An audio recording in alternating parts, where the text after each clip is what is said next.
This right here is a CZ52 pistol. As you can see, Czechoslovakian pistol, 7.62x25. The Czechs also made the VZ52 rifle. So you have to make sure that when you're looking this stuff up on the internet, you know, the 52 is the actual year it was accepted.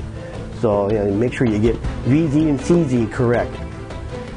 Yeah, if you saw the picture, you'd understand it real quick.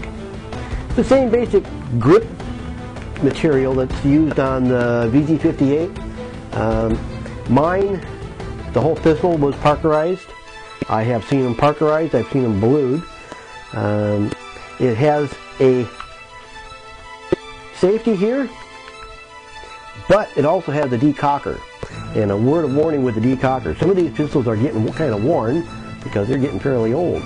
If you have your weapon cocked, don't use the decocker if you got a round in the chamber, because if you do that, there's a chance that it could go off, and you know that can be bad.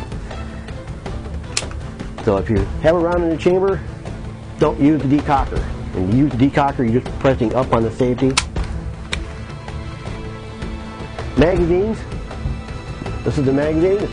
Obviously, it's an empty magazine. As you can see, it's got some little windows there, so you can see how many rounds are still in the magazine. Always make sure that pull on the magazine base plate.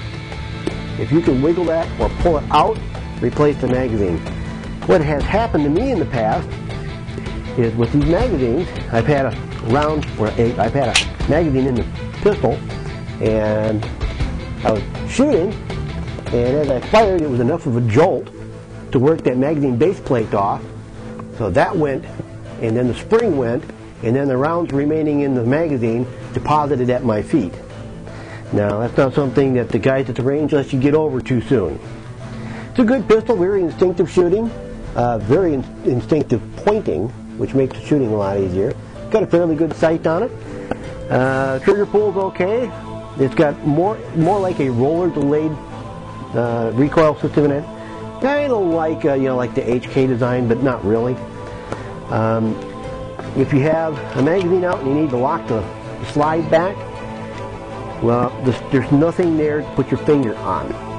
So what you do is you pull it back and you press on the bar right here, and that right there will lock the slide back.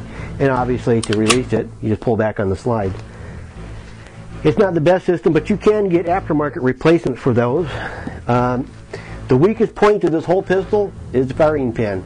If you have one of these pistols, go out on the internet, do a search on it, and purchase replacement firing pins.